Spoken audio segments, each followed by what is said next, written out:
राम जन्म। सरयू नदी के किनारे कौशल नाम का एक प्रसिद्ध राज्य था।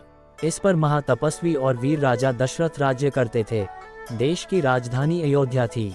उसे समय के सबसे बड़ी और सुंदर शहरों में अयोध्या का ही नाम सर्वप्रथम आता था, जिसकी सुंदरता को देखने के लिए हर वर्ष हजारों लोग विदेश से आते थे। राजा दशरथ का महल शहर के बिल्कुल बीचों बीच था। उसे समय से 8 लंबी चौड़ी सड़कें शहर के चारों ओर को जाती थी, जिनमें दोनों ओर रंग बिरंगे फूल खिले हुए अपनी भीनी भीनी सुगंध से लोगों का मन मोह लेते थे।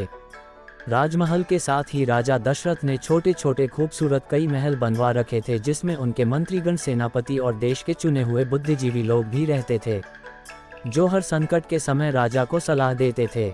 देश पर आने वाले किसी भी संकट के समय राजा इन्हीं सब लोगों से मंत्रणा करते थे। राजा दशरथ अपने समय के सबसे धर्मी और पराक्रमी राजा माने जाते थे। उनकी प्रजाओं ने भगवान समझकर उनकी पूजा करती थी। उनका राज पूर्व से पश्चिम, उत्तर से दक्षिण तक फैला हुआ था। इन मंत्रियों और बुद्धिजीवियों के अतिरिक्त आदि राजपुरोहित भी राजा को प्रचहित के कार्यों के लिए सलाह देते रहते थे।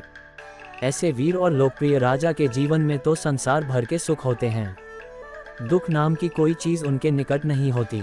इस संसार में सारे सुख तो किसी भी प्राणी को नहीं मिल पाए। यही हाल राजा दशरथ का था। उन्हें जीवन का हर सुख मिला, किंतु घर में संतान न होने का दुख तो बनता जा रहा था। एक के पश्चात एक करके उन्होंने अपनी 3 शादियां कर डाली, किंतु संतान ने तो कौशल्या, सुमित्रा और ना ही कैकेयी की कोख से जन्म ले सकी। यही कारण था कि राजा दशरथ अक्सर उदास रहते थे। संतान प्राप्त करने के अनेक उपाय सोच गए। अंत में राज्य मंत्रियों ने ये सलाह दी कि ऐसा यज्ञ किया जाए जिसमें सारे देवी देवताओं का पूजन हो। उसमें ऋषियों मुनियों को विशेष रूप से बुलवाया जाए। मंत्रियों से विचार विमर्श करके यज्ञ की बात पक्की हो गई। यज्ञ आरंभ हुआ। राज्य भर के पंडित, साधु, संत, मुनिवर यज्ञ में भाग लेने के लिए आए। देश की जनता भी यज्ञ में आकर राजा के लिए संतान की प्रार्थना करने लगी। सबके मुंह से एक ही आवाज निकली, हमारे राजा को संतान दो, देश को वारिस दो। भृंगु ऋषि ने अग्नि देव से खीर का पात्र ले लिया और राजा दशरथ को देखकर कहा कि यह खीर बड़ी आरोग्यदायक है और इससे पुत्र का जन्म ही होगा, इसलिए तीनों रानियां को खीर का सेवन करवा दें। देवताओं का आशीर्वाद, जनता की दुआएं लेकर राजा खुशी खुशी अपने महलों में खीर लेकर आए। आते ही उन्होंने सब रानियों को खीर खिला दी। पुत्र प्राप्ति की आशा में तीनों रानियां ने खुशी खुशी खीर खा ली। अपनी सुनी कोख पर रह रहकर दुख हो रहा था।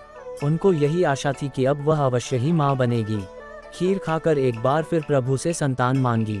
समय व्यतीत होने लगा। फिर चैत्र मास के शुक्ल पक्ष की नवमी को बड़ी रानी कौशल्या की कोख से प्रभु श्री राम ने जन्म लिया। आज इसे हम रामनवमी अर्थात भगवान राम के जन्मदिन के रूप में मनाते हैं। फिर रानी कैकेयी ने एक बेटे को जन्म दिया जिसका नाम भरत रखा गया। फिर रानी सुमित्रा ने इकट्ठे 2 बेटों को जन्म दिया, जिनमें से एक का नाम लक्ष्मण और दूसरे का शत्रुघ्न रखा गया। जिस महल में लोग एक बेटे की शक्ल देखने के लिए तरसते थे, वहां पर 4 बेटे की जन्म की खुशी मनाई जा रही थी। सारे महलों की उदासी दूर हो गई। देश भर में राजकुमारों के पैदा होने की खुशियां मनाई जा रही थी।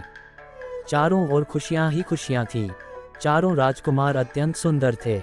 बड़े भाई राम के माथे पर से एक विचित्र सी चमक नजर आ रही थी, जिसे कोई ज्योति जल रही हो। स्वयं कौशल्या जब अपनी बेटे की आंखों में जाकर देखने लगती तो उसे डरने के लिए लगता जैसे कोई राम को उनसे छीन कर ले जा रहा हो।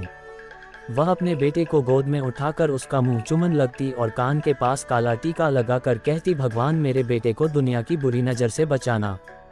चारों भाई एक साथ बड़े होने लगे। माँ बाप के प्यार के साथ साथ उनका आपसे प्यार भी बढ़ने लगा। चारों भाई ही खेलते, इकट्ठे ही सोते। इनका प्यार देखकर स्वयं माँ बाप भी हैरान थे। दोस्तों, अगला भाग देखने के लिए सब्सक्राइब करें द टॉक मैन को।